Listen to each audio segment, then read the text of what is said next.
북한이 시험한 모든 ICBM은 핵탄두가 제대로 터질 수 있느냐 여기에 대한 검증이 전혀 안 돼 있는 상태입니다. 천무하고 유사하게 생긴 방사포 차량 이 공개가 됐잖아요. 오랜만에 제가 비웃은 무기가 이 북한판 천무라고 할 수 있습니다. 아예 재장전을 안 할 수도 있다. 러시아가 운용 중인 대공포인데 그게 그대로 평양에 들어가서 김정은 방어에 쓰고 있다. 고도의 기술을 줄 것이냐 말 것이냐는 솔직히 말하면 푸틴의 마음이겠지만 지금으로서는 줄 것 같지는 않습니다.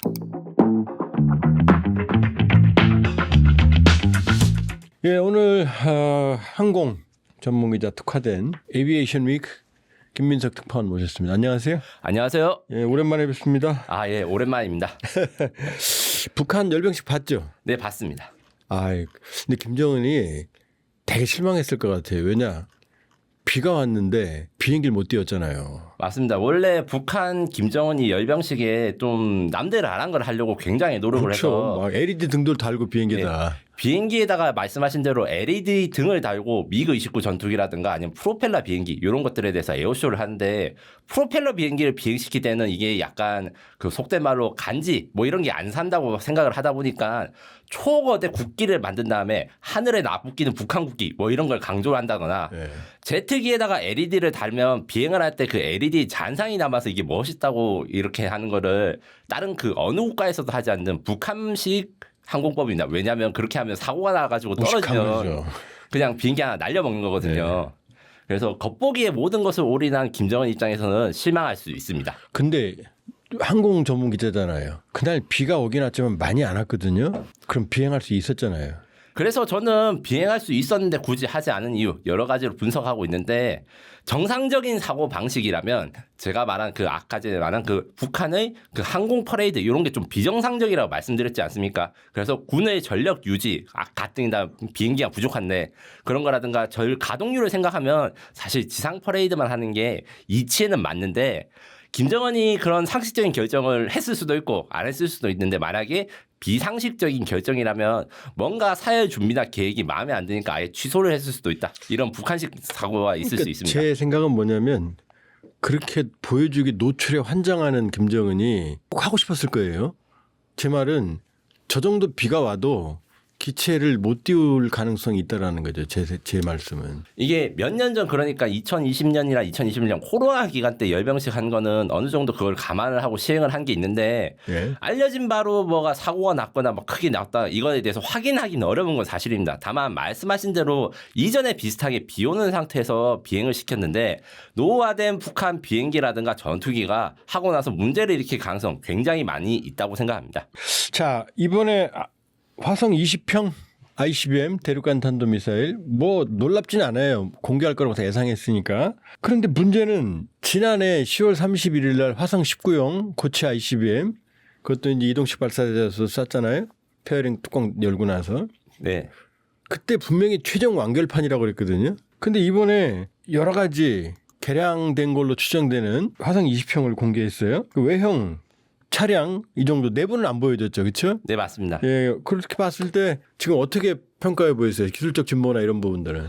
개인적으로 화성 19와 화성 20의 가장 큰 차이점은 페어링이라고 할 수 있는데 페어링이 뭐냐면 탄두 부분 뚜껑. 네. 네. 탄두 부분 뚜껑이 우주 공간에 나왔을 때 이게 뚜껑이 열리기 때문에 이게 페어링이라고 하고 우주 로켓이나 대륙간 탄도 미사일은 기본적인 이 페어링이 있는데 그게 더 뭉툭해졌습니다. 그래서 미국 전문가들이나 해외 반응을 종합해 봤을 때 화성 18형 그러니까 그 전에 최초의 고체연료 ICBM은 단일 탄두형 화성 19형은 탄두가 한 3개 정도 그래서 최초의 다탄두형 이번에 화성 20형은 아마 그렇게 탄두가 뭉툭한 건 안에 탄두 페어링이 뭉툭한 것은 탄두가 많이 들어있을 것이기 때문에 혹시 5개 이상의 MIRB 뭐 그러니까 다탄두 핵미사일을 만들기 위해서 이게 19에서 20으로 진화되었다 이렇게 해석하는 분들도 있으나 이건 다 추정입니다. 안을 못 봤으니까. 그렇죠. 예. 그러니까 지금 미국의 미니트맨 그다음에 트라이던트 중국의 둥펑 이번에 60일이나 네. 둥펑 5C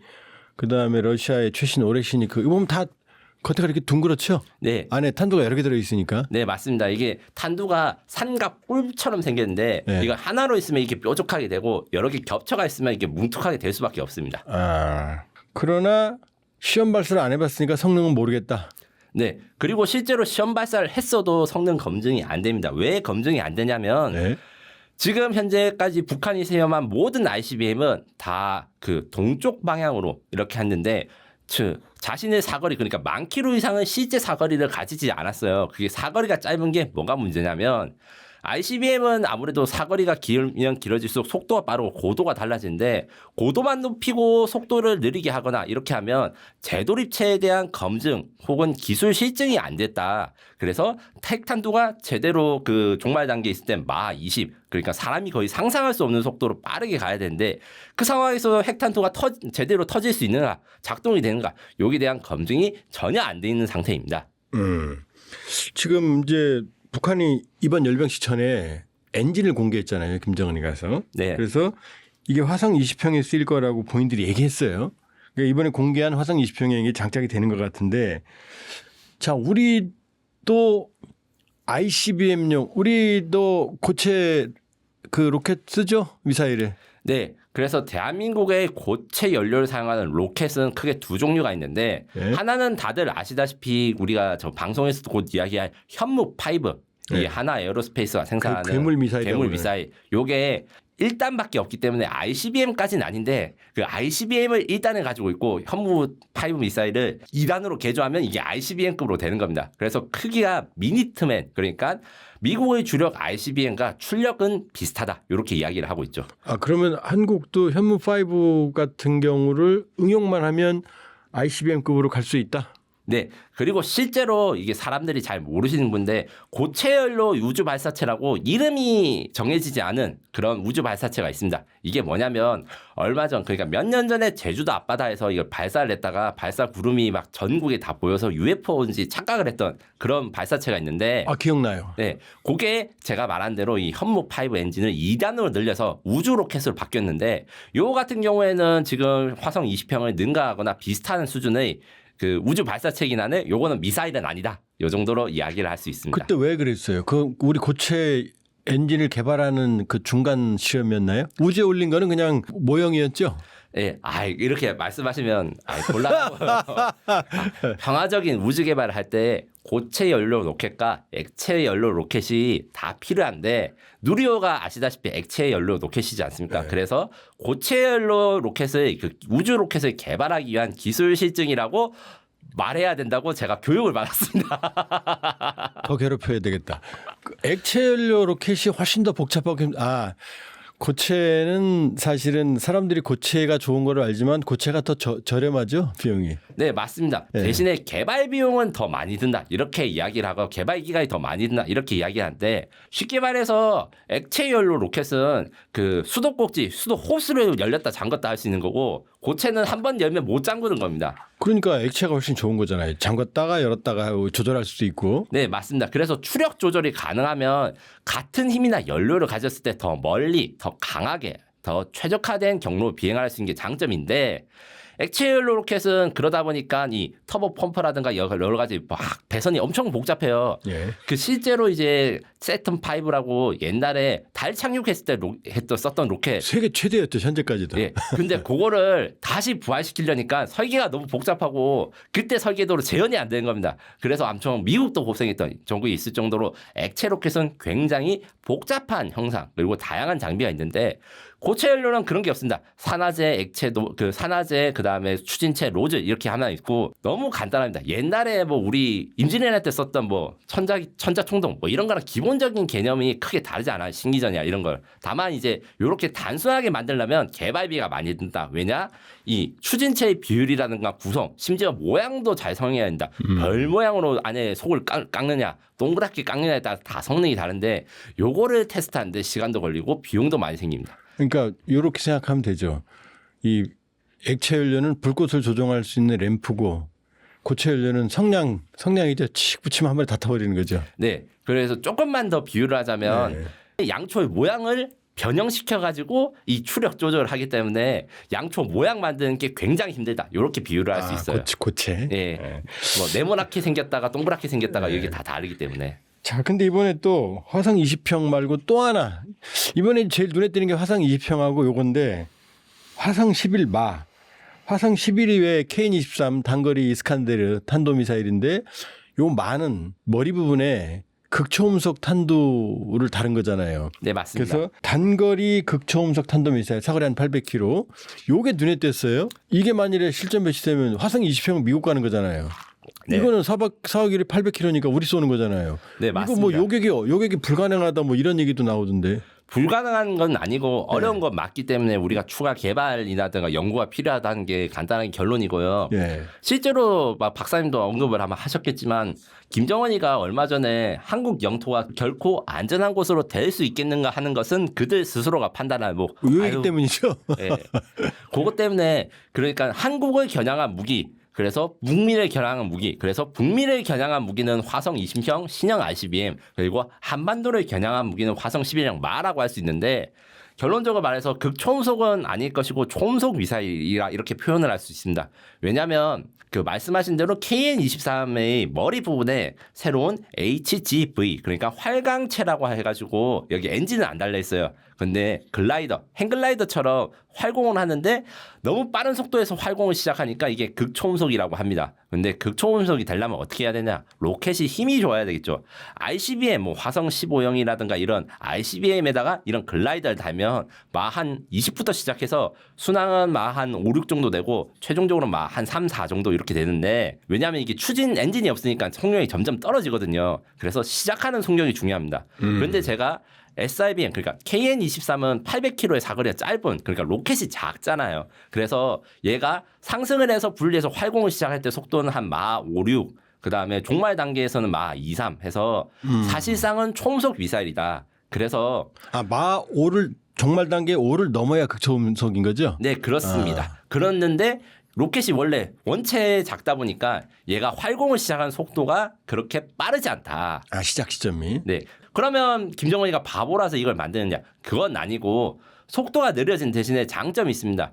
우회 기동 혹은 커브 기동이 가능합니다. 날개를 이용해서 하는 거죠? 네, 방향 전환이 되기 때문에 뭐 S자 커브 이런 건 안 되더라도 크게 턴을 꺾어가지고 얘가 발사를 했는데 처음에 발사해서 레이더에는 이게 부산을 공격하는갑다 싶었는데 이게 꺾어가지고 보니까 실제로 명중한데 목포를 명중하고 이런 거기 때문에 얘가 어디에 떨어질지 예측하기 힘든 것이 난이도가 있어서 어떻게 되냐? 그러면 요격이 불가능한 것은 아닌데.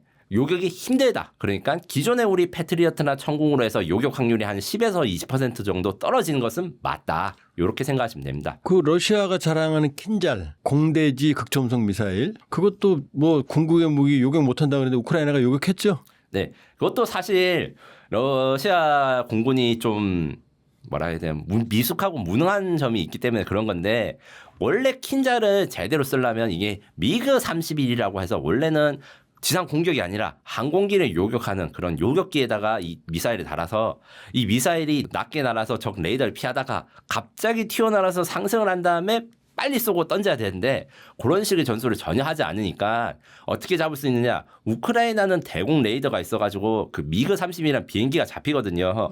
비행기가 잡히면 야 일단 저기 떴다부터 경고가 시작되고 킨잘 쏠 것 같다. 네, 그거부터 알고 있고 이걸 타고 하니까 이게 전술이 잘못된 거고 그래서 같은 미사일 쓰더라도 이스라엘 같은 경우에는 같은 종류 그러니까 제품은 다른데 컨셉이 같은 에어로라라는 미사일을 얼마 전에 이스라엘이 그 카타르를 공습했을 때는 전탄 다 명중을 했거든요. 그래서 무기가 아무리 좋아도 쓰는 사람이 바보 같으면 사실 재성전을 못 낸다. 이런 예가 킨잘이라 할 수 있습니다. 사실 우리한테 실제적인 전투에서 대량의 위협이 되는 거는 이 화력전에서 다연장 방사포잖아요. 네, 맞습니다. 그렇죠?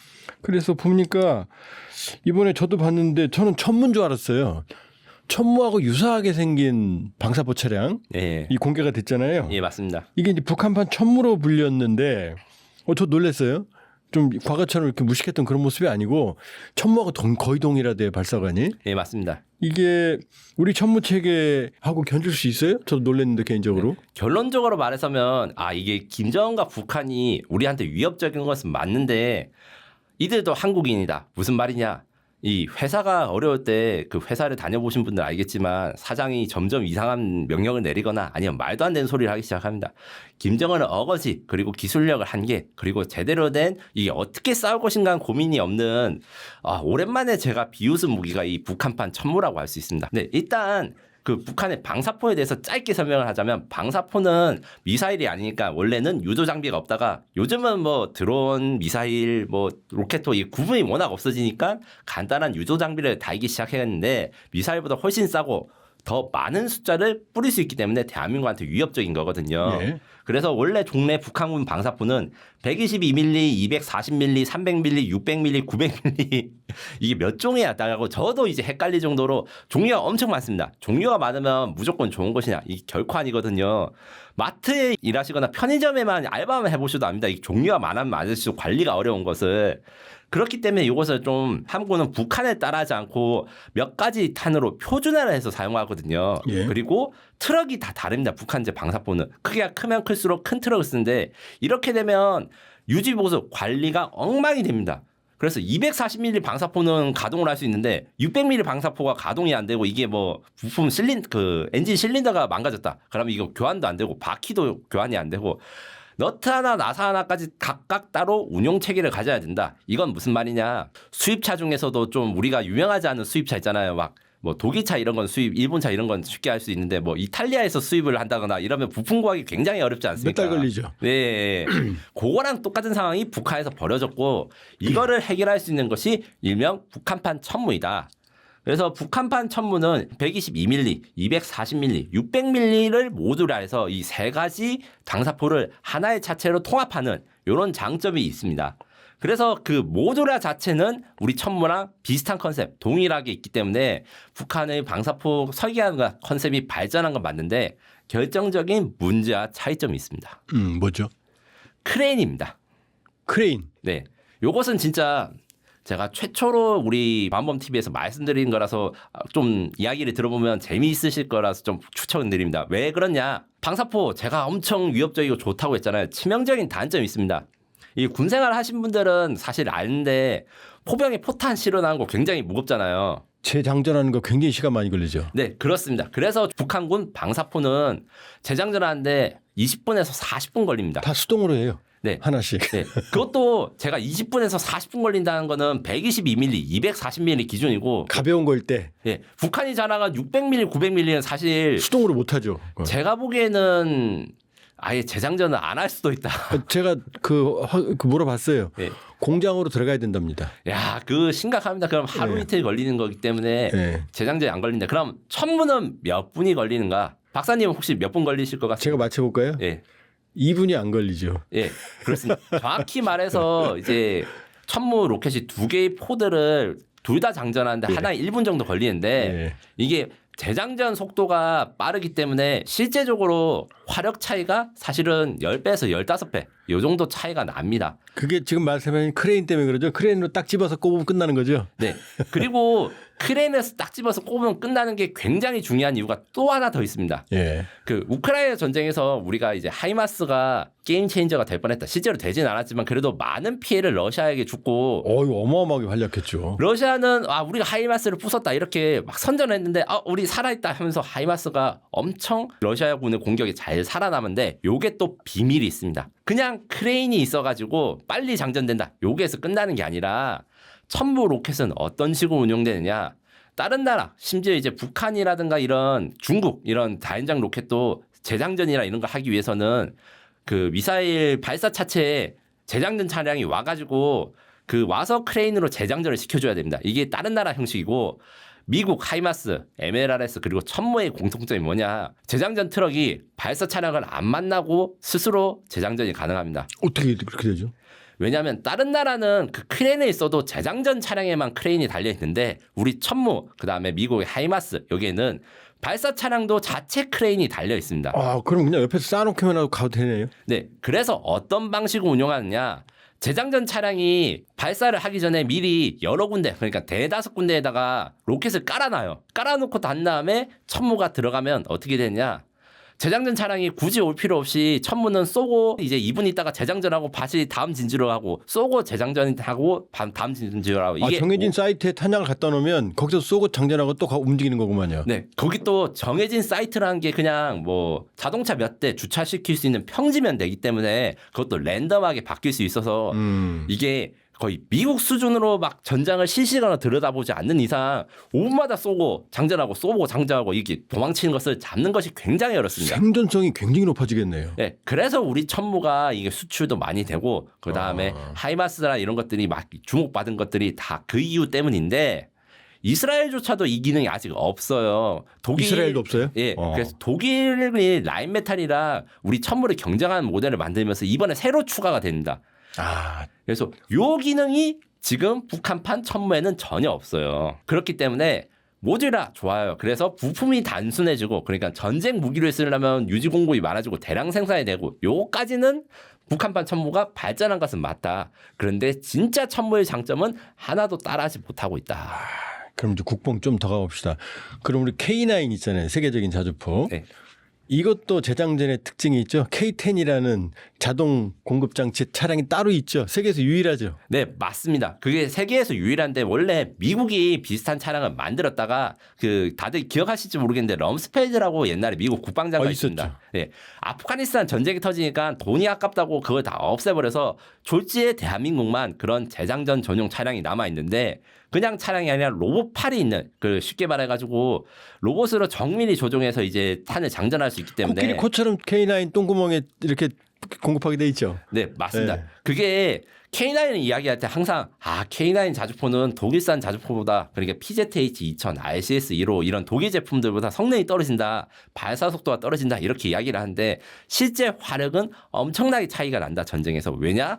독일은 사람 2명이 하나는 밑에서 탄을 장전하고 하나는 위에서 장약을 넣어야 돼요. 2명이 따로 사다리 끌고 해가지고 트럭에서 내려서 수동으로.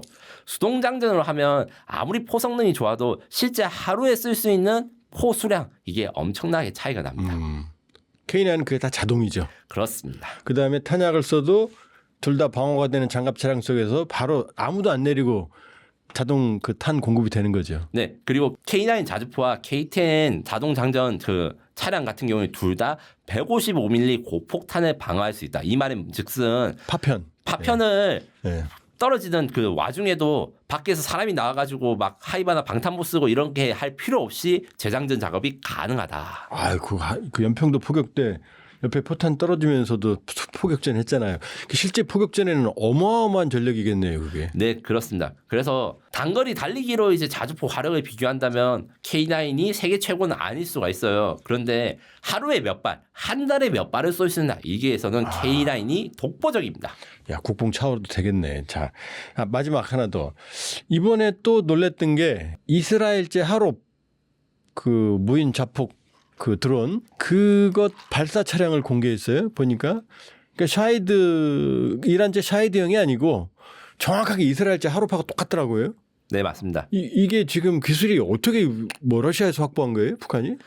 일단 북한판 하롭 같은 경우에는 사실 그 따라하는 기술이 그렇게까지 복잡한 건 아닙니다. 번지 코드라에서 쉽게 말해서 로켓으로 이 발사하는 기술 요게 필요한 건데 요건 당연히 대한민국도 가지고 있고 뭐 대만도 비슷한 것을 가지고 있어가지고 엄청 신기술은 아니에요. 근데 네. 저는 어떤 걸 걱정하냐면 판치르, 팔마 뭐 이런 것들이 있습니다. 그게 러시아가 운용 중인 대공포인데 우크라이나 정보기관이 막 SNS에서 그게 그대로 평양에 들어가서 김정은 방어에 쓰고 있다. 그러니까 러시아가 그것을 뭐 분해나 이런 걸 안 해주고 그대로 줬다. 이런 보도를 한 게 있고 그다음에 그 쓰러졌다가 일으켜진 강건함, 최연함 이 두 배 함선에 판치르를 개조한 팔마 CIWS 그러니까 자체 방어 근접 대공포 방어 체계 시스템 똑같은 게 들어가 있어서 저도 봤어요. 네. 제가 확대를 하면서 이게 뭔가 달라진 거인데 봤는데 달라진 게 없어요. 그대로 똑같아요, 그냥. 직수입을 한 것 같아. 그러니까 개조한 게 아니라 그냥 돌아서 장착한 거죠. 네, 그런 것으로 추정이 됩니다. 그래서 개조를 기존엔 했는데 이제는 그것도 하지 않는 것이 사실은 조금 걱정이 되는 게 있고,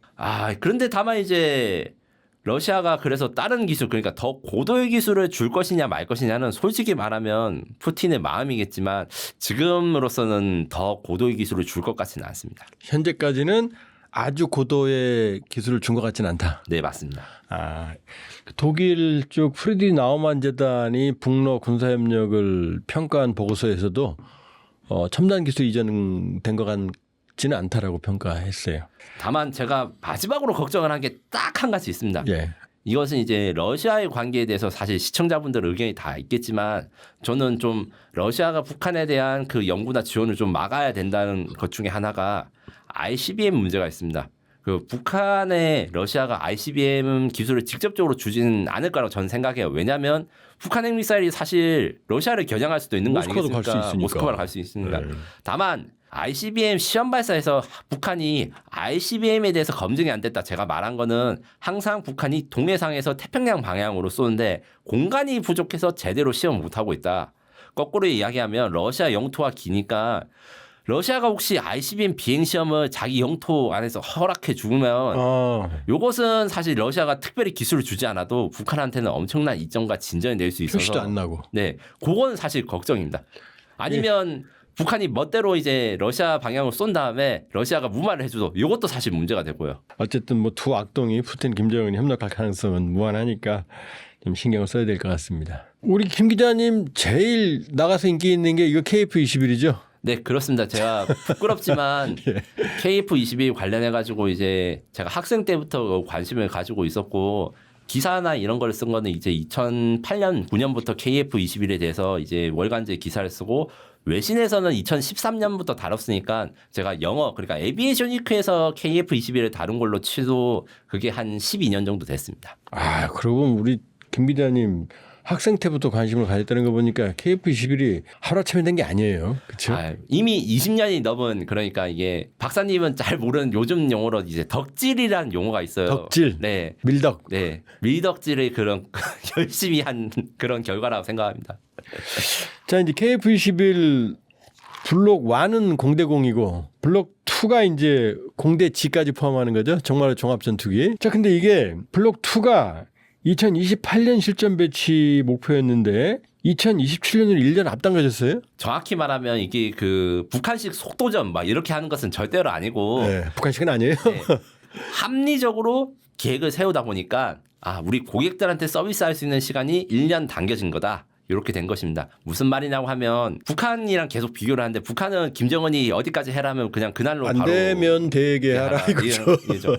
한국은 무기 개발할 때 어떤 식으로 하냐면 각 공정이라든가 개발기가 요것들을 컴퓨터로 다 정리를 한 다음에 최적을 짤 수 있는 그 조립 방법을 찾습니다. 그러니까 뭐 개발을 할 때 이 시험을 먼저 하면 뒤 시험이 뭐 시간 단축되고 이런 것들을 PPBS라고 해가지고 정밀하게 프로젝트 매니징을 하는데 매니징을 하다 보니까 어떤 것을 알게 되는가? 공대지 능력이란 건 결국 지상을 공격할 수 있는 폭탄과 미사일 요거를 KF-21을 통합하는 건데 원래 계획은 2028년 12월이 되면 10종을 다 한꺼번에 업데이트하자.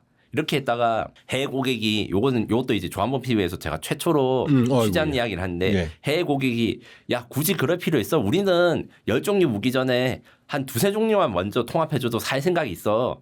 너네들 단계적으로 업데이트를 좀 해주지 않을래? 이런 제안을 했고 방위사업청과 한국항공우주산업이 이런 제안들이 이제 공군한테도 오고 여러 가지 긍정적인 반응을 오니까 한 번에 일괄적 업데이트가 아니라 단계적 업데이트를 하겠다. 그렇기 때문에 1년이 단축되었다. 이 말입니다. 그 말인즉슨 개발 완료 시점은 변하는 게 없는데 휴대폰 업데이트나 윈도우 업데이트처럼 그 천천히 1년에 몇 번씩 업데이트하는 걸로 바꿔가면서 고객들 입장에서는 2027년부터 기본적인 지상 공격 임무를 수행할 수 있게 되었다. 요 말입니다. 그러면 해외 고객은 확인된 건 인도네시아 하나고 지금 그 말은 해외 잠재 고객이죠? 요거에 대해서는 제가 말하지 말라고 들었어요. 자, 이 전략적 모호성 지금. 자, 그러면 블록 2의 핵심은 이제 공대지 또 나아가서 공대함 능력이잖아요. 그러면은 제공기 개념에서 공대지 공대함을 하려면 아무래도 저공 비행 능력이 중요하잖아요. 이 저공 비행도 해야 되고, 그러니까 자동 지형 추적 비행 장치도 있어야 되고, 그다음에 적어도 비행 시스템도 있어야 되잖아요. 이런 게 있어야 이제 생존 시스템이 높아지는데 F-15K나 라팔 이건 이제 종합 전투기니까 이게 가능한데 KF-21이 여기하고 견주었을 때 기술력은 어때요? 이쪽 부분에서 공대지 공대함. 결론적으로 말했을 땐 처음에는 F-15K나 라팔보다 약간 처진 스펙으로 만들려고 했다가 만들다 보니까 우리가 충분히 동급으로 만들 수 있어서 동등 이상이 된 것이고 잠깐 설명을 드리자면 비행기는 항상 레이더가 최대의 적입니다. 그렇기 때문에 저공비행 그러니까 탑건2 보면 탐 크루즈가 막 계곡 사이로 엄청나게 비행을 하는 게 레이더가 고도가 낮을수록 탐지가 안 돼요. 왜냐하면 지구는 둥그니까 이게 지구 공면을 밑으로 숨을 수 있기 때문에 저공 비행이 항상 중요하고 이런 거 다 무시하는 비행기들 뭐 B2 폭격기라든가 F-35 이런 애들은 어차피 레이더 안 걸리니까 이런 거 좀 피하는데 KF-21 같은 경우에는 스텔스 성능이 어느 정도 있지만 그래도 저공 비행하는 게 생존성이 좋아서 처음에는 이제 이스라엘이나 이런 기술을 좀 받아 올라 했는데 좀 이야기를 해보니까 우리가 스스로 만들 수 있겠다 해가지고 하나 시스템이 독자 개발한 독자적인 지형 추적 비행 장치 그리고 자동 저고도 비행 시스템 요게 있습니다. 요게 말은 비슷한 것 같은데 기능이 조금씩 다른데 무슨 말이냐면 지형 추적 비행 장치가 뭐냐? 영화에서 본 것처럼 계곡이 있으면 계곡을 레이더로 쫙 스캔합니다. 그래서 그 비행기가 안전하게 비행할 수 있는 경로를 딱 파악해주고 그 파악한 경로로 자동 비행을 할 수 있는 자동 저고도 비행을 하는 게 지형 추적 비행 장치고 자동 저고도 비행 시스템은 그럼 뭐냐? 요거는 쉽게 말하면 추락 방지입니다. 무슨 말이냐면 비행기가 비행을 할 때 고도가 너무 낮아지면 어느 순간 이하로 낮아질 경우에는 이게 복구를 못하고 바로 추락하게 됩니다. 이게 사람이 실수일 수도 있고 기술적 문제일 수도 있고 이런 상황이 많이 발생하는데 일종의 안전장치 개념으로 적어도 추락을 막는 장치 그러니까 개념은 비슷한데 이제 목적이 좀 다른 거죠. 이 두 개가 KF-21에 적용되었고 F-15K나 라팔 같은 경우에도 이 기능들이 있는데 조금 차이가 있어요. 무슨 차이가 있냐면 F-15K 같은 경우에는 옛날에 타이거 아이라고 하는 이 외부 장착 포드에 특수한 레이더를 달아서 F-15 레이더가 이 지형 추적 비행이라든가 레이더 그 매핑 이런 작업을 한 게 아니라 전용 레이더를 달아야 되는데 KF-21은 A사 레이더 전자식 레이더다 보니까 이 지형 추적과 그냥 적기 추적을 동시에 할 수 있는 동시 모드로 만들어진 거예요. 그래서 다른 비행기 같은 경우에는 지형 추적을 할 때는 항공기 탐지 이런 걸 못 합니다. 그런데 KF-21은 A사 레이더이기 때문에 라팔 9형이나 F-15K 지금 우리가 운영하는 것처럼 요것들보다 더 발전돼 있다. 그러면 어느 정도 수준이냐 하면 우리가 세계 최고 수준 요거까지는 아니고 최신형 라팔 그다음에 F-18 슈퍼호넷이라고 있습니다. 탑건에 나온 그 정도 수준과 비슷한 적어도 지형 추적 비행 능력을 가지고 있다. 이렇게 정리할 수 있습니다. 그러니까 멀티태스킹이 가능하다는 얘기네요. 그렇습니다.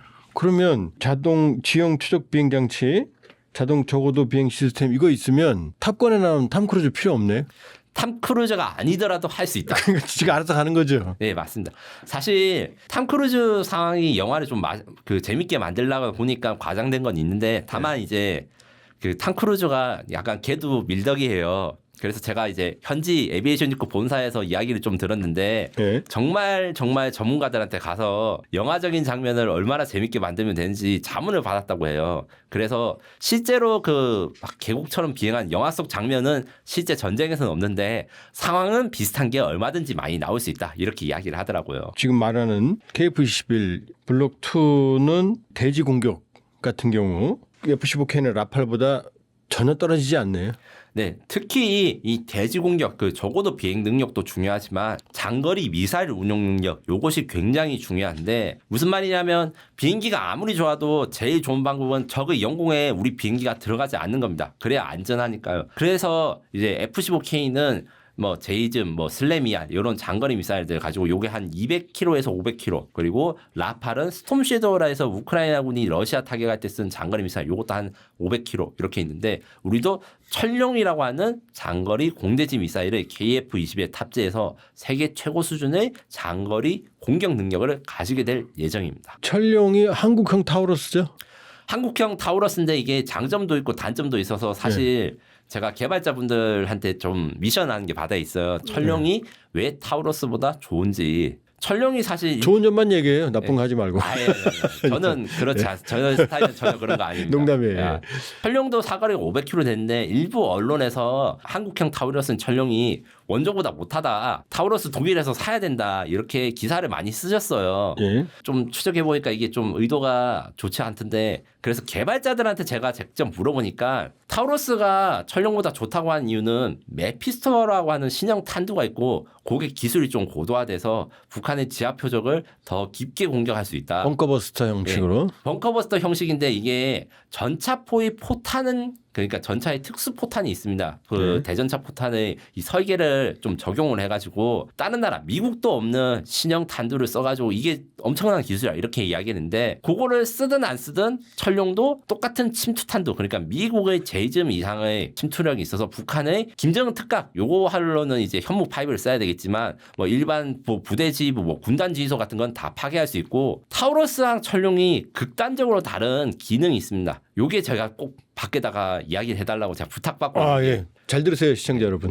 철룡은 세계 최고 수준의 스텔스 미사일입니다. 스텔스. 예. 아, 그래서 타우러스 미사일 같은 경우에는 이게 80년대 설계이기 때문에 덩치도 크잖아요. 예, 레이더에 잘 잡히는데 철룡 미사일은 이 같은 스텔스 미사일 그러니까 미국의 제이즘도 스텔스 미사일이라고 주장하거든요. 그거가 동등 이상의 스텔스 성능을 가져서 북한이 철룡이 뭐 속도가 그렇게 빠르지 않으니까 쉽게 격추할 수 있다고 하면 오산이고 북한의 레이더로 거의 탐지가 불가능할 것이다. 그래서 대한민국 최고의 스텔스 무기. 왜냐하면 아직 우리 KF-21은 완전한 스텔스기가 아니기 때문에 아니죠. 그래서 셈이죠, 셈이. 대한민국 최고의 스텔스 무기가 바로 철룡이다. 요 점을 꼭 홍보를 해달라 이런 연락을 받았습니다. 그러니까 세미 스텔스 KF-21에서 완전 스텔스를 발사하면 북한은 모르고 당하네. 네, 맞습니다.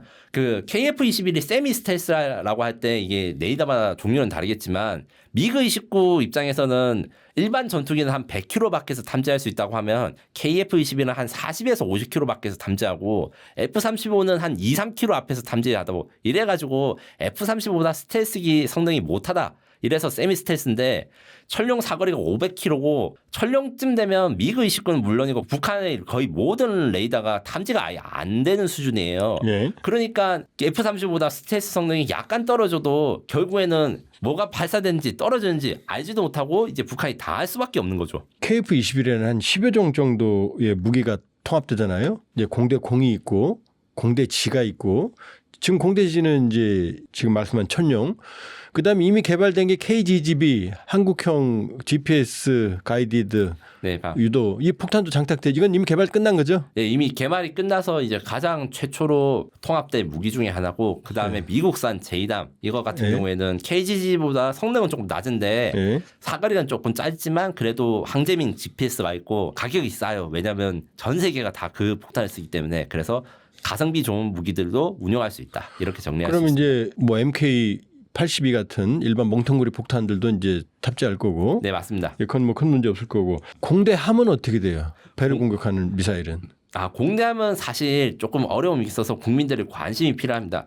최근에 국회에서 지금 문제가 제기된 게 있는데 KF-21에 사용할 초음속 공대함 미사일이 개발 계획이 사업 타당성이 좀 안 돼서 이 개발이 지연되고 있습니다. 이게 무슨 말이냐면 초음속 공대함 미사일은 철룡과 다르게 철룡의 2배 혹은 3배 이상의 속도로 적 함선을 공격하는 대한미사일로 개발을 하고 있었는데 개발비가 조금 많이 예상보다 많이 들어서 사업 타당성 평가 그러니까 이게 돈이 너무 많이 들었는데 할 거야 말 거야 요게 고민 중이라서 사업이 지연되고 있습니다. 서와야 돼요 그럼? 아닙니다. 이게 사올 수도 없는 거고 예산을 원래 계획도로 좀 주고 증액을 한 거를 그 정부가 허락만 해준다면 이 개발을 하고 있는 한화 에어로스페이스 그다음에 국방과학 연구소가 충분히 미션을 실시할 수 있는데 우리 예상보다 테스트할 때 비용이 좀 들어가지고 개발비가 증가한 거기 때문에 한국은 북한과 진짜 180도 다른 나라라서 북한은 김정은이 만들고 싶으면 무조건 만드는데 한국은 뭐 막말로 대통령이 만들고 싶다 해서 만드는 이런 시스템이 아닙니다. 그래서 이게 사업이 제대로 경제성이 맞는지 아니면 이걸 만드는 게 옳은지 수입할지 요거에 대해서 연구를 굉장히 많이 하고 결정을 좀 관료적인 결정을 많이 해요. 물론 이게 방산비리를 막기 위해서인데 지금 현재 그래서 약간 개발이 늦어지고 있으나 아마 이제 국민분들 그러니까 이 시청자분들이 관심을 가지고 여론을 조성하면 제대로 이제 진행돼서 2030년대 초반에는 KF-21도 공대함 미사일 특히 이지스함도 공격 가능한 정도 왜냐하면 대응 시간이 빠르기 때문에 2003년대 초반 네, 그게 가능할 것으로 보입니다. 그다음에 그러면 이제 공대지는 철룡. 언제 끝나죠? 예, 2028년 12월에 끝납니다. 2028. 자, 2028년 12월이면 이제 자체 공대지 무장이 끝나요? 네, 맞습니다. 그다음 2030년대 초반이면은 자체 공대함도 끝나요? 네, 맞습니다. 그럼 이제 제일 문제가 되는 거 공대공. 지금 현재 미티어 유럽제 미티어 사거리 한 200km 되죠? 예, 150에서 200km라고 이야기를 합니다. 요거를 일단은 지금 배 밑에 6발 달든가요? 네, 맞습니다. 배 밑에 4발을 합니다. 네. 반매립으로 4발. 네. 근데 요거를 공대공도 우리 개발하죠. 근데 공대공이 제일 어렵죠. 공대공이 사실 굉장히 어려워가지고 우리는 단계적으로 개발을 하고 있는데 공대공이 어려운 이유는 딴 게 아니고 기동성 이게 좋아야 됩니다. 기동성이라면 뭐냐 에버랜드나 뭐 이런 놀이공원 갈 때 우리가 청룡열차를 타면 중력 가속도의 3배에서 4배 엄청 심하면 4배인데 이것도 좀 막 팔 떨리죠. 예, 간데 그 전투기는 8배 그런데 공대공 미사일은 몇 배? 최소 중력의 50배를 견디는 가속도를 견뎌야 됩니다. 50배. 왜냐하면 기동성을 엄청나게 높여야 되기 때문에 이렇게 하는데 요거를 견디면서 정확하게 유도를 해야 되는 이게 좀 난점이 있고 하지만 우리가 제가 지금 초음속 대한미사일 요 이야기를 했지 않습니까? 요거를 개발하면서 기술을 얻은 걸로 한국형 미티어 미사일을 추진 기간에 대한 연구를 이미 하고 있기 때문에 2026년 그러니까 내년부터 개발에 들어가는 이 한국형 미티어 미사일 이게 정식 명칭은 LRAAM입니다. 요게 2033년이면 개발이 완료될 것입니다. 엘람이네. 엘람. 엘람. 요것도 있고 그다음에 단거리 공대공 유도탄이라고 해가지고 짧은 거리 근접전에 사용하는 미사일 적외선 미사일도 같이 개발할 예정입니다. 그러니까 이제 엘람은 미티어, 한국형 미티어 혹은 이제 미국 암람에 등가하는 거고. 네. 그럼 한국형 사이드와인더 단거리도 만든다. 네, 맞습니다. 언제 끝나요? 이것도 2030년대 초반에 끝내서 2032년 3년부터 양산에 들어갑니다. 요 같은 경우에는 좀 저희가 앞으로 기대가 많이 된 게 KF-21에만 쓸 수 있는 게 아니라 FA-50에도 쓸 수 있다. 다 쓰겠네. 네. 그러면 FA-50이 지금 어떤 문제가 있냐면 폴란드에 수출할 때 우리가 미국산 무장을 통합해 주겠다 했는데 우리 잘못이 아니고 미국 업체가 이 처리가 좀 늦어요. 그래서 폴란드는 지금 속이 타고 있는데 국산 미사일을 장착하면 이런 걱정을 안 해도 야 우리가 다 장착해 줄게 요게 되니까 FA-50과 KF-21을 수출 경쟁력이 둘 다 높아지게 되는 것이죠. 자, 그럼 정리하면 2028년이면 공대지 천룡, 뭐 KGGB는 이미 장착할 수 있는 거고 그다음에 2030대 초반이면은 이제 공대함, 중반이면은 공대공 단거리, 장거리 다 장착이 돼요. 네, 맞습니다. 그러면 그때가 되면 이제 우리 마음대로 수출은 날개를 달겠네요. 네, 맞습니다. 그것 때문에 지금 이 대공 미사일 개발이 중요하고 그리고 해외 고객들 입장에서는 사실 원조집을 선호한 분위기가 강한데 이게 또 이제 팩트로 이제 안 좋은 이야기라서 이제 박사님 뭐라 할 수 있는데 K방산 잘 나가긴 한데 실제로 현장에서 수출하신 분들은 굉장히 어려워요. 이 어려운 상황에서 잘 나간 이유 한국 무기는 안정성이나 아니면 검증된 게 중요하기 때문에 해외 고객들이 야 이거 짝퉁 아니야? 원조보다 뭐가 좋아? 물론 정품을 찾는 건 아닌데 원조집의 무기보다 더 좋은 기능이 있어야지 꼭 팔린다 이렇게 말씀을 하시거든요. 그 관점에서 한국형 미티어 미사일은 또 이 한국형 미티어라고 했지만 사실 미티어보다 더 좋은 성능을 목표로 하고 있고 비밀 무기가 하나 있습니다. 뭡니까? 미티어 미사일 다 좋습니다. 특히 로켓이 덕티드 로켓이라는 신형 로켓을 써서 사거리가 긴데 이게 암람 대비 거의 한 2배 정도 멀리 간다. 이런데 단점이 하나 있습니다. 미티어 미사일이 개발된 지 한 이제 거의 20년 다 되기 때문에 레이더가 구형입니다. 그런데 한국형 미티어 그러니까 엘람 같은 경우에는 KF-21의 A사 레이더랑 똑같은 A사 레이더가 들어가서 레이더의 탐색 능력이 원조보다 훨씬 좋다. 그럼 원조는 그럼 기계식이었어요?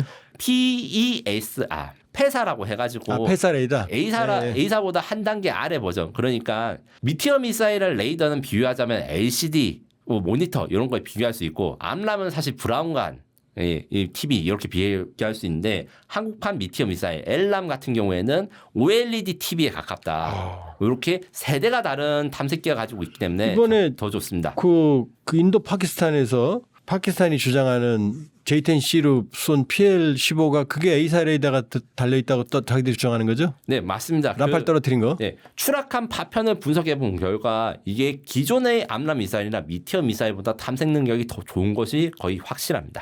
그렇게 됐어요? 네, 맞습니다. 중국 무시하면 안 되겠네. 예. 중국이 되는 것부터 먼저 만들기 때문에 자신의 부족한 능력을 메꾸기 위해서 자기 전자기술이 좀 좋으니까 그걸 적용했는데 사실 우리도 중국이랑 비슷한 사정이 있어요. 네. 그래서 우리도 A사 레이더를 그 항공기 미사일에 탑재를 합니다. 네.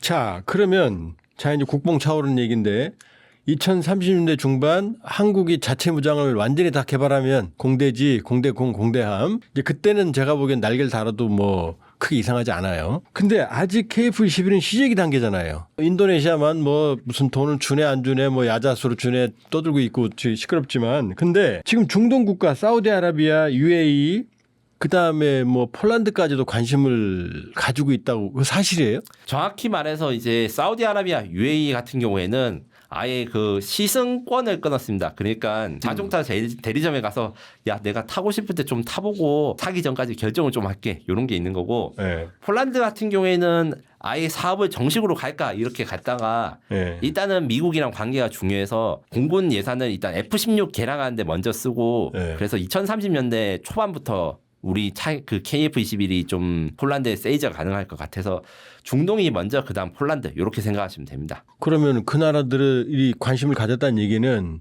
이미 KF-21은 성능이 확인이 된 거네요. 물론 개발 완성 전에 팔리면 좋겠지만 사실은 지금 개발 중인데도 이렇게 수출 논의가 나오는 것 자체가 항공우주 전문 이제 기자로서는 저로서는 굉장히 생소한 광경입니다. 라팔이라든가 유로파이터 우리 경쟁자들 같은 경우 이 우리랑 비슷한 시제기 단계에서 아무도 사가지 않았어요.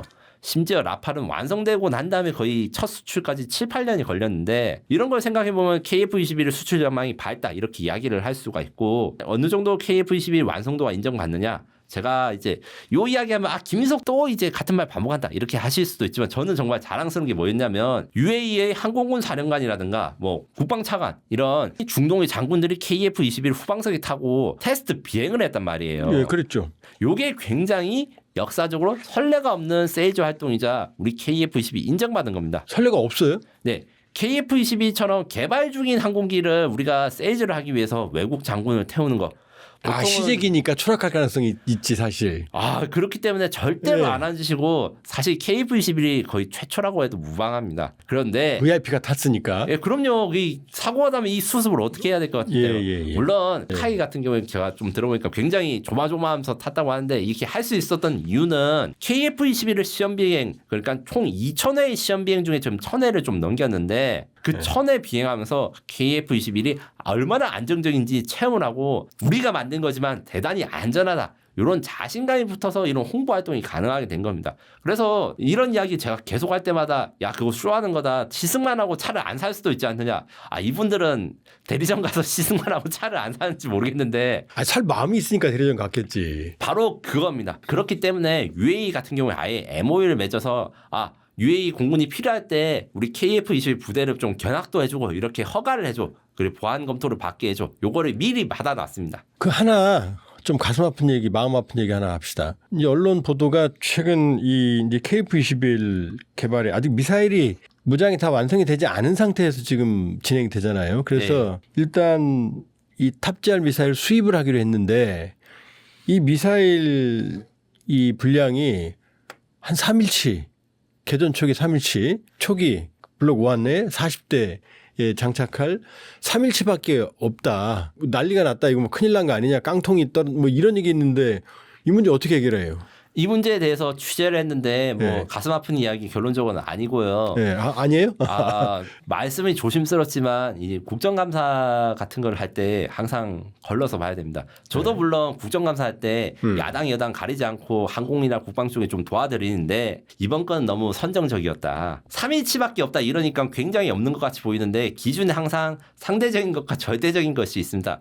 대한민국 공군의 공대공 무장 그다음에 KF-21 무장 이런 미사일들을 다 지금 중량을 합치면 북한에 있는 모든 항공기를 한 2번씩 떨어뜨릴 수 있는 양이 2번이 아니라 한 10번 아니에요? 10번까지는 정확하게 팩트로 이야기하자면 2회 이상 거의 3회 3번 연속으로 떨어뜨릴 수 있는 그런 거 공대공 미사일만으로 맞습니다. 지상 공격이 아니고 우리가 부족한 것이 사실 지상 공격이 필요한 공대지 정밀 유도무기 여기 아직도 많이 부족한데 공대공 같은 경우에는 북한 공군의 항공기가 700대 이렇게 이야기를 하는데 실제로 700대가 다 있진 않고 못 떠요. 제가 압니다. 그리고 사실 말씀하신 대로 못 떠기 때문에 요거는 이제 비밀은 아니고 그냥 이제 지금까지 정세를 예측하면 현대전에서 적국의 항공기를 격추하는 거 공중전을 격추하는 건 약간 10에서 20%밖에 안 됩니다. 그런데 대부분 다 지상에 앉아 있는 그러니까 이거를 오리라고 하는데 속칭 오리 잡는 거. 오리 잡듯이 지상에 앉아 있을 때 공습을 하는 게 제일 좋은 방법이고 우리가 이제 미사일이 부족하려면 어떻게 해야 되냐? 북한이 파키스탄처럼 돼가지고 그 공민력이 엄청나게 발전해서 막 러시아나 중국이 신형 전투기 한 100대씩 막 지원해주고 이렇게 되면 인도 파키스탄 그 얼마 전에 5월달에 있었던 공중전은 하루에 정말 말 그대로 미사일 100여 발을 썼거든요. 예. 그렇게 되면 우리가 부족해질 수 있는데 그거 아직 상황이 일어나지 않았잖아요.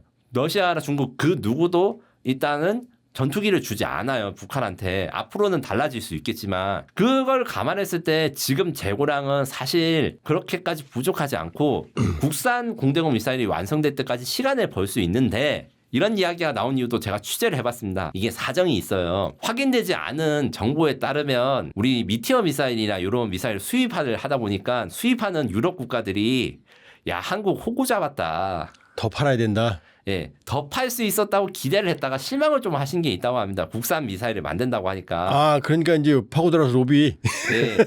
아, 그래서 국산 미사일이 제대로 개발될 수 있겠느냐. 이렇게 속된 말로 야지를 준다라고 하는데 이런 게 어느 정도 있었고 이게 좀 반영이 됐는데 저는 어떻게 생각하냐면 유럽 미사일 업체들 이렇게 하는 거 사실 좀 오바를 한다. 왜냐? 지금 이 미티어 미사일 100발 정도 수입을 하고 단거리 미사일 50발 뭐가 구매 계약을 했다 해서 너무 부족하다 했는데 거꾸로 이야기하면 이 유럽 업체들이 이거보다 더 많이 주문해도 제때 줄 수가 없어요. 네. 생산 캐파 그러니까 미티어 미사일 같은 경우에는 인도, 프랑스, 카타르 뭐 온갖 나라에서 지금 사달라고 아우성치기 때문에 솔직히 말하면 니들이 더 많이 안 파잖아. 우리가 너네들 공급이 딸리니까 어쩔 수 없이 국내 개발에 도전했는데 예. 좀 아쉬운 게 있고 그 다음에 IRIS-T, AIM-2000이라고 하는 단거리 미사일 요거 같은 경우에는 요게 항공기에 탑재도 하지만 트럭에도 탑재를 할 수 있습니다. 그래서 어떻게 쓰이고 있느냐. 지금 우크라이나 전쟁에서 러시아군을 수당미사일 요격할 때 이 미사일들이 대량으로 쓰고 있어서 요것도 재고가 부족해요. 그래서 저는 어떻게 생각을 하냐 하면 유럽 업체들한테 야 이렇게 딴지를 걸어가지고 이제 그 치사하게 막 보도자료에서 국감으로 하지 말고 상생하는 방안을 찾았으면 좋겠습니다. 무슨 말이냐면 제가 유럽 업체들 생산량이 딸린다 했잖아요. 네. 우리가 국내 개발을 하니까 니들 물량을 우리가 좀 생산해 주거나 아니면 공동 개발 마케팅을 해가지고 우리가 니네들 100발 팔 거를 우리 생산 라인으로 200발, 300발씩 팔게 해줄게. 이런 것도 고려해 볼 만하다. 예, 뭐 제가 가슴 아프다는데 제 나름대로 정리해 볼게요. 지금 블록1 40대 KF-21에 쓸 미사일이 150발밖에 없다. 원래 계획은 900발이었는데. 근데 사실 우리와 공중전 할 수 있는 북한의 공대공 미사일 상대방은 미그 29고 아마 30에서 40대 정도. 네, 맞습니다. 그중에서 실제 가동률은 한 50%가 안 되는 걸로 봐요. 그러면 이 미사일로도 충분하다. 그다음에 이거 말고도 FA-50, KF-16, F-15에 장착된 것까지 따지면 두 번이 아니라 서너 배도 제가 보기에는 공중전에서는 우세하게 남는다. 그 미사일 부족하다는 거는 우리 김민석 항공 전문 기자님 말씀에 따르면은 해프닝에 가깝다. 예, 이렇게 마무리하겠습니다. 김 기자님, 현무5 명칭이 괴물 미사일이에요? 네, 맞습니다. 이거 만들기까지 굉장히 엄청난 일들이 많아서 아마 한 2, 30년이 지나면 제가 보기에는 드라마나 영화로 만들 수 있는 그런 스토리라고 할 수 있는데 이런 개념을 만드는 것도 유례가 없기 때문에 대한민국군은 제가 항상 이야기할 때 해외에 검증된 무기를 한국화 뭐 이렇게 만드는 게 중요한데 이 현무5는 전 세계에 사례가 없습니다. 그것도 막 이스라엘에서 핵무장을 하기 전에 고려했던 막 이런 설계도나 아니면 그냥 문서로만 남아있던 개념을 받아가지고 야 우리가 할 수 있을까 이런 고민을 하는데 멋지게 성공을 한 것이죠. 잠깐만 현무5 오늘 다룰 건데 우리가 미사일이 없던 시기 지대지 미사일 만들려고 박정희 대통령 시기에 나이키 허클리스 지대공 미사일이죠. 이거를 개조하게 해달라고 미국한테 사정사정해서 만든 게 처음에 만든 게 그 백곰이죠. 네, 맞습니다. NHK-1이라고 하는 백곰 네. 미사일이 있습니다. 그 백곰 미사일에서 습득한 기술을 가지고 자체적으로 처음 만든 미사일이 현무2죠. 백곰 미사일 후에 이제 아웅산 테러 이후에 예. 전두환 정권 시절에 현무1이 나왔고 예. 그다음에 김대중 정부 시절에 현무2가 나왔습니다. 그 백곰이 아마 백곰 사업명인가요? 네, 맞습니다. 예. 이 코드네임이라 하는데 예. 미사일이 하얗게 생겨가지고 백곰이라 불렀습니다. 그래서 처음 만든 게 이제 현무1이었고 그 나이키 허클리스예요, 사실은. 네. 지대공을 지대지로 만든 거고 그거를 이제 국산화 시킨 게 현무2죠. 이게 지금 말하기 좀 어려운 게 있는데 이제 네. 현무 1과 2는 이름만 이제 개성을 한 거고 처음부터 끝까지 완전히 다른 설계로 나이키 허클리스는 이제 아니고. 네, 그 좀 해외 기술적인 협력이 어느 정도 있었다. 정도 이야기를 할 수 있습니다. 현무 2가 사거리가 180? 현무 1이 180km고 예. 현무 2 기본형은 300km부터 300km. 시작해서 현무 2C에 이르러서는 800km까지 갔습니다. 아, 현무 2. 현무 3는 그 순항 미사일이죠. 네, 맞습니다. 이게 김영삼 정부 때부터 개발이 시작돼서 김대중 정부 시절에 실용화 됐습니다. 그다음에 이제 현무 4가 나와요. 네. 현무 4는 사거리가 없어진 개념인가요? 아닙니다. 현무 4는 사거리는 현무 2와 비슷한데 예. 탄두 중량을 2톤에서 4톤 그러니까 2배에서 4배 정도 늘린 이제 탄도 미사일입니다. 현무 4는 네. 그러면 현무 2는 한 500kg 정도. 예, 현무 2는 약간 이제 정확하게 합참이 발표를 절대 안 하는데 예. 추정으로는 500kg에서 1톤 사이 이렇게 근데 이야기를 합니다. 현무 4는 한 2톤, 4톤. 네, 그렇게 이야기를 하고 있습니다. 무게를 줄이면 멀리 가잖아요. 네, 맞습니다. 그러면 사거리가 그때 이 한미 미사일 협정 개정 사거리가 없어진 게 현무 4부터죠. 네, 현무 4부터 해서 문재인 정부 때 미사일 그 협정이 아예 지침이 해제가 됨으로써 사거리 제한이 없어졌으나 수출은 아직 제한이 있다 정도로 할수 자, 있습니다. 그러면 드디어 오늘 말하는 현무 5는 현무 4가 2톤이라고 그랬을 때 탄두 중량이 현무 5는 지금 8에서 9톤으로 추정이 돼요. 네, 맞습니다. 세계 최대 규모의 탄두 무게를 자랑하는 괴물 미사일이고 북한도 이것을 따라하려고 여러 가지 노력 중인 것으로 첩보가 오고 있으나 아직 현무 4 수준인 2톤, 4톤 정도가 한계인 것으로 알려져 있습니다. 그럼 중요한 건 지금 미사일 무게가 아니고 탄두 무게만이에요. 맞습니다. 그럼 탄두 무게만 8톤, 9톤이면 왜 이렇게 무거워져요? 결론적으로 하라면 우리가 핵무기를 가질 수 없다 보니까 네. 치열한 고민 끝에 핵무기가 아닌 상황에서 북한 김정은을 위협할 무기를 만들자 해서 나온 게 현무 5라고 할 수 있고 네. 김정은이 가장 두려워하는 것은 도망치지 못하고 죽는 것입니다. 김정은은 다들 저 박사님도 잘 아시겠지만 살아남기 전쟁이라면 살아남기 위해서 뭐 해외로 망명을 하고 그 열차로 가고 비행기로 가고 하는데 제일 중요한 것은 지휘소 지하 100m 이상 뭐 이에 있는 지하 지휘소에서 숨어서 있는 걸 선호하는데 이 숨어 있는 이유 중에 여러 가지가 있는데 미국이 핵무기를 쓰지 않으면 이 지하 벙커를 부술 수 없다 이런 계산으로 이 지휘소를 만들었기 때문에 한국이 핵무기를 쓰지 않아도 북한의 김정은 지휘소를 부술 수 있다 이렇게 되면 정말 전쟁이라면 언제든지 그러니까 미국 대통령이 특별히 결정을 하거나 뭐 정치적인 고려 없어도 북한 김정은을 죽일 수 있는 무기 이런 게 확보된 것이 현무 5입니다. 무게가 왜 무거워진 거예요? 그 안에 폭약이 많이 들어 있어요? 아니면 탄두 무게에 탄체를 그 무게 금속을 늘린 거예요?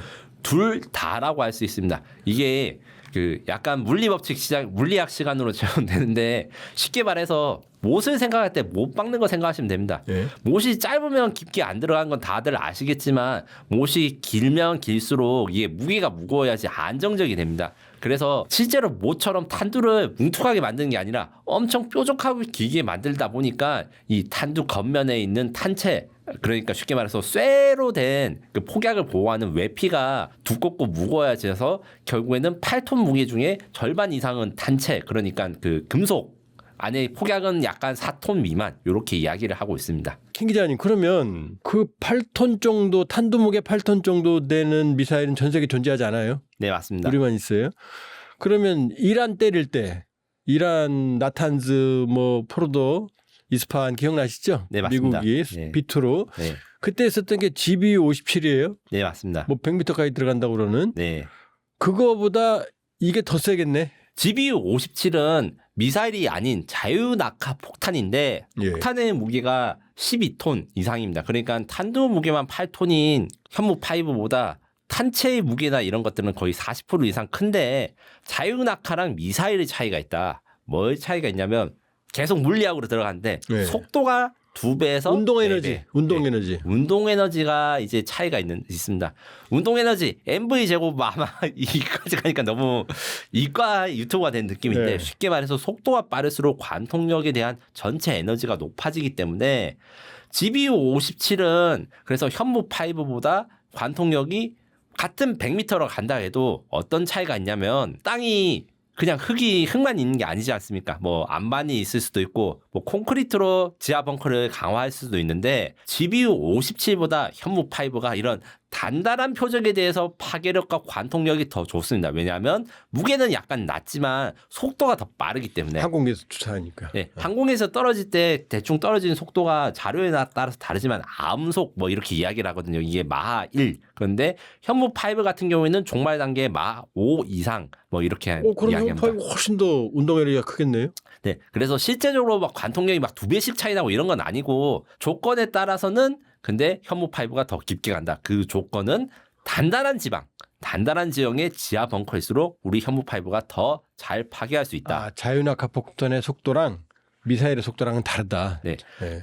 다만 저는 이제 팩트를 항상 이야기하기 때문에 솔직히 말하면 또 그럼 미국은 왜 현무 5 같은 걸 안 만드냐? 트럼프가 GBU-57 자랑한 이유가 딱 한 가지 있습니다. 딱 한 가지가 뭐냐면 미사일이 속도가 빠르니까 단점이 있습니다. 이 정확도 CEP라고 하죠. 그 북한 미사일이 뭐 CEP가 2km다 100m 이렇게 이야기하는데 현무 5의 CEP는 당연히 기밀이니까 잡혀가니까 말을 할 수 없지만 수십 미터 이내 이렇게 말씀할 수 있고 GBU-57 요 같은 경우에는 수 미터 이내의 정확도를 가지고 있습니다. 그거는 뭐 GPS 유도예요, 레이저 유도예요. GPS 유도인데 예. 그 항제민 그러니까 관성법. 네, 관성학번과 GPS를 할 때 그냥 GPS가 아니라 그 저기 제밍을 해도 절대 방해받지 않는 정밀 GPS를 가지고 이게 속도가 느리기 때문에 정밀하게 이렇게 막 조종하기가 쉬워서 사실은 정확도는 GBU-57이 더 높습니다. 수미터도 안 되겠네. 사실은 이제 말이 수미터인데 제가 취재를 한번 이거는 미국 기밀은 우리나라 기밀이 아니니까 예. 거의 뭐 우리한테는 정보예요, 그냥. 거의 그냥 원점에 예. 연속해서 같은 폭탄을 떨어뜨릴 수 있다. 소리는 계속. 네. 예. 현무 5도 그게 되긴 되는데 미터 단위로 오차는 있다. 우리도 현무포 보여주니까 원점에 그대로 들어가더만요. 네. 다만 이제 속도가 빠른 만큼 이게 물리 법칙 한계상 정확도는 그 자유낙하 폭탄인 GBU-57이 조금 더 좋지만 우리는 속도로 그걸 커버한다. 이렇게 생각하시면 될 것 같습니다. 현무 5는 이제 제가 제일 많이 받는 질문 중에 하나가 그거예요. 비아냥 버리는 것도 현무 5가 뭐 소형 전술핵에 버금간다. 그러니까 핵 없는 우리로서는 뭐 전략 무기다 그러는데 비핵 전략 무기 맞아요? 아닙니다. 예. 아니에요? 정확히 말하면 예. 우리가 마음 먹으면 바꿀 수 있지만 지금 현무 5는 전략 무기다. 김정은 암살 무기고 김정은이 잠을 잘 못 자게 벌벌 떨게 하는 불면증용 무기라고 할 수 있습니다. 그러니까 목적이 확실해요. 전략 무기가 되는 그 핵무기랑 비교하려면 파괴력 자체가 커야 되는데 그 시뮬레이션을 돌려보면 8톤 탄도 현무를 특수하게 개조를 한 다음에 예. 200발 정도를 쏘면 히로시마에 떨어진 핵탄두 하나의 위력입니다. 아이고 한 군데다 200발을 써야 되는 거 아니에요? 네, 그래서 평양을 핵탄두 공격과 유사하게 공격하기 위해서는 이거는 전 국방과학연구소장님이 나름 분석을 해본 건데 네. 200발 정도 사용할 수 있으면 핵탄두 한 발에 버금간다. 요래서 이제 전략 무기라 하는데 200대 1이라고 하니까 이게 받아들이는 분들에 따라서 이제 좀 반응이 다를 것 같은데 좀 부정적인 분들은 야 200분의 1밖에 하니까 아무것도 아니네 이렇게 말할 수도 있고 긍정적으로 생각하면 어떻게 되느냐 현무 5의 생산량은 절대 기밀이라서 제가 입이 찢어져도 말을 못하는데 200발은 찢어줄게요. 찢어줄게. 안 됩니다. 200발은 넘습니다. 거꾸로 이야기하면 우리가 미국의 해구산이 없어도 평양을 사용해서 핵탄두에 버금가는 피해를 10분 안에 줄 수 있다. 이렇게 해석할 수도 있는 것이죠. 200발 투사 능력이 있다. 네. 그러면 사실 전략 억제 능력이 있는 거 아니에요? 다만 이 200발까지 다 쏘기 한참 시간이 걸리는 거 하나. 그다음에 핵무기라는 건 결국에는 피해 면적이 넓은 것도 문제지만 그 폭발 압력 그다음에 원자력 방사선으로 한 피해도 2차 피해도 있지 않습니까? 네. 그게 없기 때문에 사실상 핵무기를 현무 5로 대체를 하기 위해서는 사실 1000발 이상 양산이 필요한데 요쯤 되려면 국민적인 합의가 필요합니다. 그런 얘기도 제가 들었어요. 현무 5는 탄두의 운동 에너지가 크기 때문에 내려 꽂히면 일정한 반경 이내에 지하 공간이 모두 매몰된다. 네, 맞습니다. 이게 지진 폭탄이라고 하는 개념이 있는데 이게 사실 2차 세계대전부터 나치 독일이랑 영국이 싸울 때 영국이 그랜드 슬램이라는 폭탄을 만들어서 그 나치 독일 지하시설을 폭격을 하니까 이 주변에서 지진이 났다고 하는 거예요. 그거를 활용한 건데 그 지진 효과로 해서 막 대량 살상 이런 건 아니고 다만 이제 지하 벙커를 잘 파괴할 수 있다. 이런 개념으로 생각하시면 됩니다. 그러니까 예를 들면 김정은 지하 집무실이 있으면 집무실을 정확히 맞추지 않아도 인근에 떨어져도 일정한 반경에 있는 그런 지하 공간들 시설물들은 모두 매몰되는 거죠. 네, 김정은 입장에서 생각해 보면 정말 저도 잠을 못 잘 것 같은 그대로 생매장을 당하는 이런 공포를 가질 것이고 예. 그리고 이제 제가 앞서 말했지만 깐데 또 쏘는 그 지옥 이번에 이란을 미국이 공격할 때 GBU-57이 쏜 전술을 현무 5도 쓸 수 있기 때문에 아무리 김정은이 200m, 300m, 뭐 300m까지는 사실 물리적으로 불가능하지만 우리가 상상하는 이상으로 지하로 파고든다 해도 우리는 그에 따라가지고 그냥 미사일을 더 쏘면 됩니다. 전 지하에 있으면 더 불안할 것 같아요. 맞습니다. 나가야 되는데. 나갈 수가 없습니다. 네. 나가려면 진짜 100m만 되어도 1시간 거의 가깝게 탈출 준비를 해야 되는데 야 이게 쉽지 않습니다. 근데 저는 현무 2만 해도 야 우리가 이런 거 해낼거나 그랬거든요. 근데 순항 미사일 현무 3, 이 A, B, C, 현무 4가 나와요. 끝난 줄 알았어요. 현무 5가 나와요. 그때 이제 나오는 말이 지금 현무 6, 현무 7도 지금 개발 중이라는 설들이 슬슬 나와요. 그렇죠? 이 현무 6, 7 어떻게 이제 얘기 뭐 소설을 써야 돼요? 아니면 아는 게 좀 있어요? 아 저는 소설을 써야 되고 제 유튜브 그 시청자분들의 알 권리도 중요하지만 제 목숨도 중요하기 때문에 아니 저기 조범 씨가 더 중요합니다. 말씀하세요. 그래서 제가 지금부터 말씀드리는 내용은 어떤 내용이냐 추정 플러스 그 공개 논문으로 해서 하는 공개 자료로 우리가 기초적으로 우리 국방과기술연구소라든가 아니면 우리 방산업계가 지대지 미사일에 어떤 연구를 하고 있는지 이 논문을 조사해서 제가 추정한 바로는 예. 가령 이런 방법들이 있습니다. 그래서 제가 말한 것들은 실제랑 다를 수가 있어서 실제 현무 6가 나오면 야 김민석이 왜 이렇게 틀렸어 이렇게 원망하시면 제가 할 말이 없어요. 왜냐하면 공개 자료 분석으로 제가 지금 말씀드린 현무 거니까. 6가 나오긴 나오는 거죠?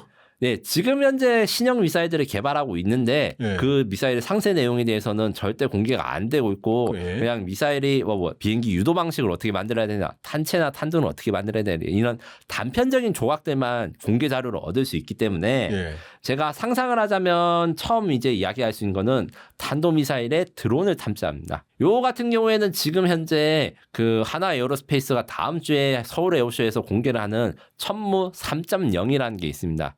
현무 3.0? 예.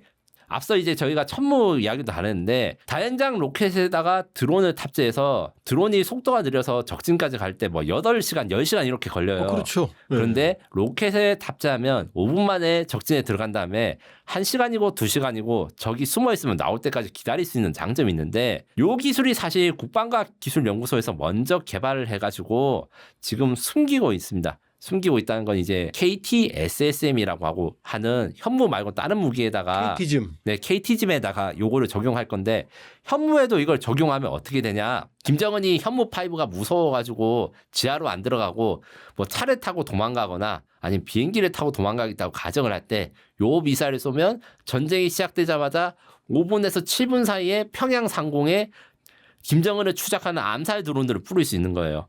아 그러니까 미사일 탄두에 드론을 싣고 가는 거예요? 예, 그래서 드론이 너무 느리니까 예. 미사일에 싣고 가면 빠르게 전개할 수 있고 대신에 미사일은 한번 쏘면 멈추지 못하니까 얘가 도망가면 피할 수 있거든요. 근데 예. 드론은 연료, 배터리가 떨어질 때까지 1시간이고 2시간이고 추적을 가능합니다. 그건 미사일이 아니네. 드론의 캐리어네. 네, 그렇죠. 그런 드론 미사일에 대해서 이게 가장 먼저 나올 것으로 생각이 들고 예. 그다음에 또 대함 탄도 미사일이라고 있습니다. 대함 탄도 미사일. 네, 이거는 그 중국이 A2AD 아래라 그 지역 거부 전략이라 해서 중국이 미국 항공모함을 상대하기 위해서 DF-15라고 15? 네, 15, 17 이렇게 네. 있습니다. 15D, 17 뭐 이런 탄도미사일에 레이더 아니면 센서를 달아가지고 적 항공모함을 공격하는 무기를 개발하고 있는데 우리나라도 거기에 관련된 기초 연구가 있어서 현무 4라든가 5, 뭐 2 이런 걸 개조해서 우리나라 한반도 인근에 있는 항공모함급 표적에 대해서 공격이 가능한 대함 탄도미사일을 개발하고 지금은 있습니다. 이제 탄도미사일이 아니라 일종의 순항미사일로 함정을 공격하는데 네, 맞습니다. 멀리서 원거리에서 탄도미사일로 써서 마지막에 시커가 작동해서 찾아간다. 이 개념이죠? 네, 맞습니다. 물론 탄도미사일이 무적의 그 창 이런 건 아니고 요격을 할 수는 있지만 함대 하나 그러니까 미국 7함대 정도 되는 이 그 항공모함 함대에 탄도미사일 요격할 수 있는 미사일이 한 10발 이 정도밖에 안 됩니다. 순항 미사일은 훨씬 더 거의 100발 이상 요격이 가능한데 예. 그렇기 때문에 적의 그 소모를 적의 요격 미사일 소모하면서 항공모함을 파괴할 수 있고 그리고 또 제가 생각하고 있는 그 예상하고 있는 거는 화성 11 마 비슷한 개념을 한국도 아마 생각하고 있지 않을까. 그래서 이제 현무 탄도 미사일의 앞대가리를 HGV로 바꿔가지고 하면 어떤 장점이 있냐. 북한이 김정은이 자기가 살고 싶은지 대공 미사일 그러니까 방어용 미사일도 많이 개발을 해요. 예. 이런 것들을 북한판 S-400 뭐 화살 미사일 뭐 이렇게 이야기를 하는데 이런 것들을 피하기 위해서 이 요격 미사일들이 요격을 못하게 원형으로 돌거나 아니면 적을 기만해서 야 내가 평양을 공격할 것 같지만 사실은 남포에 떨어지는데 뭐 이런 전술을 그대로 사용할 것이다. 그래서 우리나라 같은 경우에는 이런 극초음속 미사일 방어를 위해서 미사일도 요격 미사일도 만들고 미국이 이제 앞으로 이런 미사일을 방어하는 걸로 어떻게 생각하냐면 전 세계에다가 카메라 달린 적외선 카메라 달린 위성을 전 세계에 깔아가지고 전 세계 어디서든 미사일을 쏘면 그걸 추적을 할 거거든요. 그런 시스템은 우리가 도움을 받을 수 있는데 북한은 그런 걸 도움을 받을 수가 없죠. 예. 그래서 거의 100% 확정적으로 북한은 미사일이 요격하지 못하고 명중할 것이다. 이런 기능들을 연구한 것으로 알고 있으나 계속 이야기하지만 제가 공개 자료를 분석해서 예측을 한 것임을 알려드립니다. 좀 정리해 볼게요. 현무5 이후는 추정컨대 첫 번째 타입은 탄도미사일 현무를 이용해서 다량의 드론을 목표 지점 상공에 신속하게 뿌리는 것. 첫 번째. 두 번째는 탄도미사일 기술을 이용해서 함정을 공격하는 요격이 어려운. 세 번째는 극초음속. 네, 맞습니다. 극초음속 탄도 네. 형태. 요 세 가지가 된다고 확정적으로 말씀을 지금 하신 건 아니고. 예. 상당히 합리적이네요. 예. 저도 이제 국가의 이익을 사실 우선하게 생각하기 때문에 저 너무 무리하는 건 아니고 다만 이제 학회 그래서 추진공학이나 로켓 연구하신 분들한테 요새 뭘 연구하고 계신가 아니면 논문한 것에 대해서 제가 스터디를 하는 연구 결과임을 알려드립니다. 아니요, 뭐 상당히 이미 필요성이 제기된 개념들이고 네. 이미 뭐 현무5 정도면 폭발력이나 파괴력은 충분하지 않겠어요? 다만 저는 사실 욕심이 있어서 네. 요거랑 별개로 이거 진짜 진짜 그냥 아무 말일 수도 있는데 우리가 기술력을 좀 연구를 하면 10톤에서 12톤까지는 탄두 중량 증가가 가능하지 않을까 요 생각도 하긴 합니다. 더 늘린다. 네. 정말로. 네. 자, 그러면 지금은 미사일 시대예요. 미사일을 지배하는 자가 바다를 지배하는 자, 하늘을 지배하는 자 그랬는데 미사일을 지배하는 자가 세상을 지배합니다. 네. 자, 우리 현무5 정도면 미국 기술 뭐 이런 거 없이 완전히 수출 자유롭죠? 네, 그렇습니다. 근데 대한민국이 기술적으로 자유로운 것과 그다음에 이제 규범상으로 자유로운 것 두 가지가 있는데 정치적으로. MTCR이라고 있습니다. 네, 미사일 통제. 네, 그래서 우리가 이제 300km까지는 자유롭게 판매를 할 수 있고 그래서 폴란드 그다음에 아랍에미레이트, 사우디에는 300km급 정확히 말하면 CTM 290이라고 하는 KT즘 개조형을 수출했는데 우리가 만약에 500km급 미사일을 이렇게 판매를 하려면 천룡은 자유롭게 판매가 됩니다. 그 우리가 앞서 KF-21에서 다뤘던 그런데 CTM 290보다 더 큰 뭐 현무 2급 이런 걸 수출하려면 이제 미국이라든가 협의국의 그 허락이 있어야 됩니다. MTCR은 탄도미사일 규정하는 거죠? 탄도미사일, 순항미사일 둘 다 있는데 네. 탄도미사일 같은 경우가 규제가 더 강합니다. 아. 그래서 만약에 우리가 300km 넘는 미사일을 수출을 하기 위해서는 회원국들한테 양해를 구해야 됩니다. 양해라는 건 어떤 거냐면 수입하는 국가가 자기가 살아남기 위해서 이런 미사일을 좀 수출을 해도 된다. 이런 허락을 받아야 되는데 이게 무슨 말이냐. 결국에는 법적으로 딱 안 된다 이렇게 정해진 것은 아니나 주변국들 특히 미국의 허락이 있어야 된다. 수출에 대해서는 이렇게 정리할 수 있습니다. 현무5 같은 전략적 성격이 있는 탄도미사일은 그 어느 나라도 마음대로 주고 사고 팔지 않죠.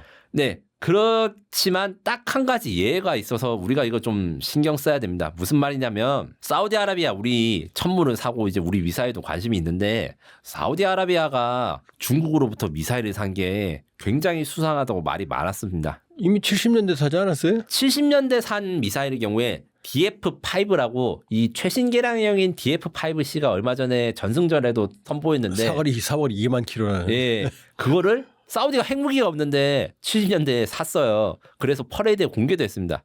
그 외에 사거리가 2,000km 되는 DF-15도 그 중국이 한테서 구매를 한 것으로 알려져 있어서 이런 것 같은 경우에 이제 국제 정치라는 건 결국 규정은 있는데 뒷구멍이 항상 있다. 요 정도로 이해를 하시면 될 것 같습니다. 어쨌건 마지막으로 짧게 현무5 우리 현무 탄도미사일 정도면은 굉장히 많은 나라들이 탐을 낼 수 있죠. 네, 맞습니다. 특히 사실은 우크라이나가 많이 탑을 내긴 한데 우리는 이제 국제 정치적으로 많은 생각을 하기 때문에 함부로 수출하는 것은 어렵고 다만 이제 중동 국가 특히 사우디아라비아나 아랍에미레이트 같은 경우에는 우리 천무랑 연계된 미사일 요 정도 같은 걸 수출하는데 문제가 없어서 요게 일단 주력을 하고 있습니다. 예, 오늘 현무5 알아봤고요. 미래의 현무6, 7에 대해서 이 항공 전문 기자의 시각으로 추정을 해봤는데 가능성이 상당히 높아 보이네요. 예, 마치겠습니다.